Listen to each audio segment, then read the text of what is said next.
दोस्तों, मैं आपका मित्र रोहन हूँ। अब मैं यह एक और सच्ची कहानी आपको बताने जा रहा हूँ। मैं बड़ौदा, गुजरात में रेलवे की 4 महीने की ट्रेनिंग करने गया था। रेलवे कॉलोनी में क्वार्टर खाली नहीं होने के कारण मैं पास ही के एक सोसाइटी में कमरा लेकर रहने लगा। खाना तो दोनों समय घर पर ही बनाता था, लेकिन कपड़े सोसाइटी के बाहर एक कमरे के बने मकान के बाहर टीन सेट के बरामदे में रह रही धोबन से धुलवा कर प्रेस करवा लेता था। मेरे आने जाने का रास्ता भी वहीं से था। अब धोबन भाभी के बारे में बताता हूँ।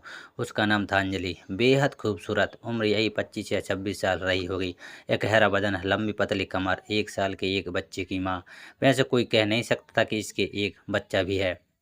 वही अंजलि का पति विजय भाई, भाभी से उम्र में 6 या 7 साल बड़े, चेहरे पर मुहासे के दाग। अंजलि भाभी के साथ दूर दूर तक उसकी कोई जोड़ी नहीं फिट होती थी। मैं अक्सर ऑफिस से लौटते समय उसके क्यूट से बच्चे को गोद में लेकर खिलाता। अंजलि भाभी मुझसे काफ़ी मुस्कुरा कर बात करती। ज़्यादातर कपड़े भाभी ही बाहर लगे मेज पर प्रेस करती। विजय भाई घर घर से कपड़े इकट्ठे करते, उन्हें 4 किलोमीटर दूर नहर पर धोकर लाते। कपड़े धोने का काम वो सोमवार और शुक्रवार को करते। सुबह उठकर पोटला बांधकर साइकिल पर निकल जाते और शाम होते होते अंधेरा होने तक वापस लौट आते।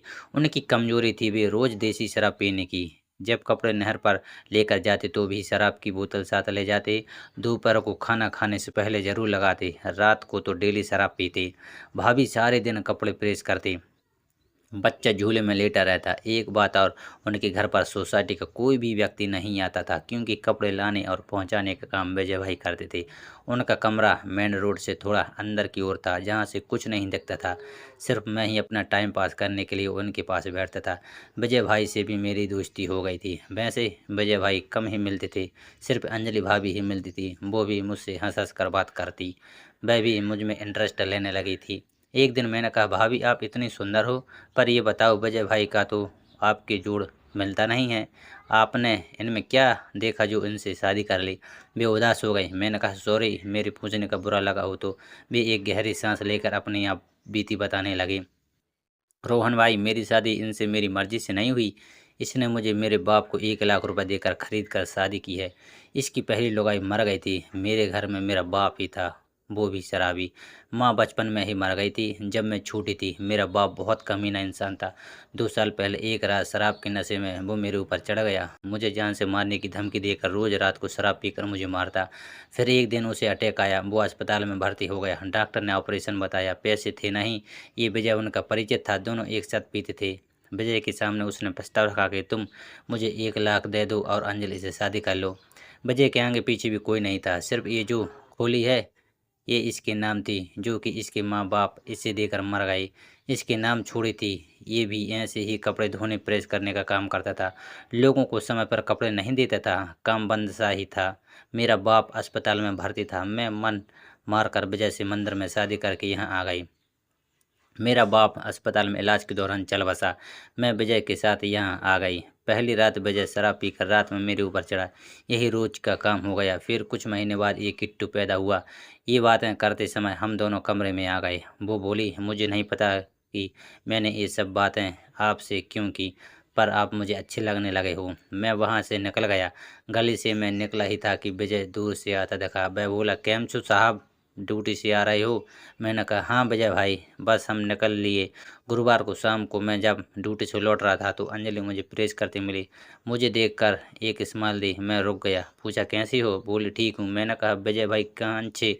बोली, कपड़ा मुकवा गया छे। मैंने कहा, कब तक आएंगे? बोली, 12 लाख छे। मैंने बोला, कितना? बोली, 9 बजे तक। कपड़े तो 7 बजे तक देकर पैसा ले लेता है, फिर दारू के ठेके पर पीने बैठ जाता है। वह बोली, चाय बनाती हूँ, पी कर जाना। मैंने कहा, ठीक है। वह अंदर चाय बनाने चली गई। बोली, अंदर आ जाओ। मैं कमरे में अंदर गया। उसने मुझे स्टूल पर बैठने को कहा। वो बोली, कल सुबह विजय नहर पर कपड़े धोने जाएगा। मैंने कहा, कितने बजे जाएगा? वो बोली, सुबह 7 बजे निकल जाएगा और रात 9 बजे तक लौटेगा। मैंने पूछा, खाना नहीं बनाया? बोली, दोपहर का रखा है, मेरा तो हो जाएगा। विजय शाम को जब पी लेता है तो नशे में खाना नहीं खाता, बेहोश होकर बिस्तर पर गिर जाता है। मैंने बोला, फिर वो काम कब करता है? वो बोली, कौन सा काम? कहकर हंसी। बोली, वो नामर्द है, तभी तो पहली बीवी से शादी के 8 साल तक कोई बच्चा नहीं हुआ। वह फिर से अपनी कहानी सुनाने लगी।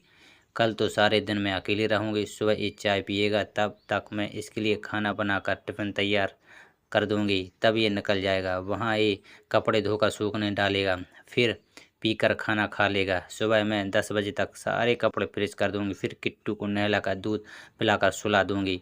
मैं समझ गया कि वह मुझे निमंत्रण दे रही है। मैंने कहा मैं ऑफिस से जल्दी 11 बजे आ जाऊंगा। हम दोनों ने चाय ख़त्म की। मैंने उसे अपने पास बुलाया और उसे अपनी गोद में बैठा लिया। उस दिन के बाद मेरी और अंजलि भाभी की मुलाकातें बढ़ने लगी। विजय भाई के घर से दूर रहने के कारण हम अक्सर साथ समय बिताने लगे। हम बातें करते, हंसते और कभी कभी साथ खाना भी खाते। अंजलि भाभी की मुस्कुराहट ने मेरी ज़िंदगी में एक नई उम्मीद जगा दी थी। एक दिन मैंने हिम्मत करके अंजलि भाभी से पूछा, भाभी क्या आप कभी सोचती हैं कि आपकी ज़िंदगी कुछ और होती? अंजलि भाभी ने मेरी आंखों में देखा और धीरे से बोली, रोहन, मैं हर रोज़ यही सोचती हूँ। मैं चाहती हूँ कि मैं एक ऐसी ज़िंदगी जी सकूँ जहाँ मुझे किसी से डरना ना पड़े, जहाँ मैं खुशी से जी सकूँ। उसकी बातों ने मेरे दिल को छू लिया। मैं समझ गया था कि वह कितनी अकेली महसूस करती है। मैंने उससे वादा किया कि मैं हमेशा उसकी मदद के लिए तैयार रहूँगा। कुछ दिन बाद मैंने अंजलि भाभी से कहा, भाभी क्यों ना हम दोनों मिलकर विजय भाई को इस घर से दूर भेज दें? अंजलि भाभी हैरान रह गई। उसने मुझसे पूछा, लेकिन कैसे? मैंने उसे अपनी योजना बताई। मैंने सोचा था कि हम विजय भाई को किसी तरह डरा सकते हैं ताकि वह घर छोड़कर चला जाए। लेकिन अंजलि भाभी ने मेरी योजना को खारिज कर दिया। उसने कहा, ऐसा करने से कुछ नहीं होगा, वह और भी ज़्यादा हिंसक हो जाएगा। अंजलि भाभी ने मुझे एक और रास्ता बताया। उसने कहा कि वह विजय भाई को समझाने की कोशिश करेगी कि वह अब उसके साथ नहीं रह सकती, लेकिन उसे डर था कि विजय भाई उसे जाने नहीं देगा। मैंने अंजलि भाभी को हिम्मत दी और कहा, चिंता मत करो, मैं तुम्हारे साथ हूँ। हमने मिलकर एक योजना बनाई। हमने सोचा कि हम विजय भाई को समझाने के लिए एक नाटक करेंगे। हमने विजय भाई को बताया कि हम दोनों एक दूसरे से प्यार करते हैं और हम शादी करना चाहते हैं। विजय भाई गुस्से से लाल हो गया। उसने हमें धमकाया, लेकिन हम डरे नहीं। हमने अपनी बात पर अड़े रहे। आखिरकार विजय भाई मान गया और उसने घर छोड़ने का फैसला किया। विजय भाई के जाने के बाद अंजलि भाभी और मैं एक दूसरे के करीब आ गए। उस घर में जो पहले डर और अंधेरा था, अब खुशी और उम्मीद की किरण जगमगाने लगी। हमने मिलकर उस घर को नया रूप दिया। अंजलि भाभी ने अपने सपनों को पूरा करने की ओर बढ़ना शुरू कर दिया। उसने एक छोटा सा बुटीक खोलने का फैसला किया। मैंने उसे हर तरह से मदद की। मैंने अपने दोस्तों से उसकी मदद के लिए कहा।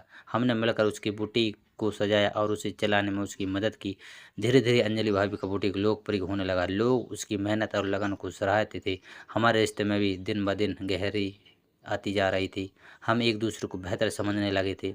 हमने एक दूसरे के साथ बहुत सारे खूबसूरत पल बिताए। हमने साथ में यात्रा की, पार्टियां की और एक दूसरे को खूबसूरत तोहफे दिए। कुछ महीनों बाद मैंने अंजलि भाभी से शादी करने का फैसला किया। मैंने उसे एक रोमांटिक तरीके से प्रपोज किया। वह बहुत खुश हुई और उसने मेरी शादी का प्रस्ताव स्वीकार कर लिया। हमारी शादी बहुत धूमधाम से हुई। हमारे सभी दोस्तों और रिश्तेदारों ने हमारी शादी में शिरकत की। शादी के बाद हमने एक नया घर खरीदा। हमने अपनी ज़िंदगी की एक नई शुरुआत की। अंजलि भाभी का बुटीक दिन ब दिन बढ़ता गया। मैं भी अपनी नौकरी में सफल हो रहा था। हमारी ज़िंदगी बहुत खुशहाल थी। हमें एक बेटा हुआ जिसका नाम हमने आर्यन रखा। आर्यन ने हमारे जीवन में और भी खुशियाँ ला दी।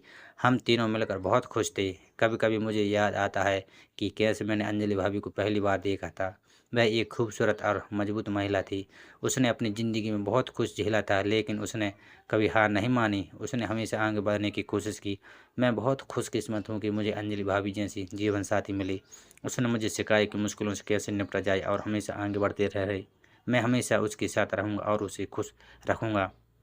तो दोस्तों, यह थी आज की कहानी। अगर आपको मेरी कहानी पसंद आई तो कृपया मेरे चैनल को सब्सक्राइब करें और घंटी दबाकर सभी नोटिफिकेशन चालू कर लें ताकि आपको अगली वीडियो की सूचना सबसे पहले मिल सके। आपके प्यार और सपोर्ट के लिए धन्यवाद।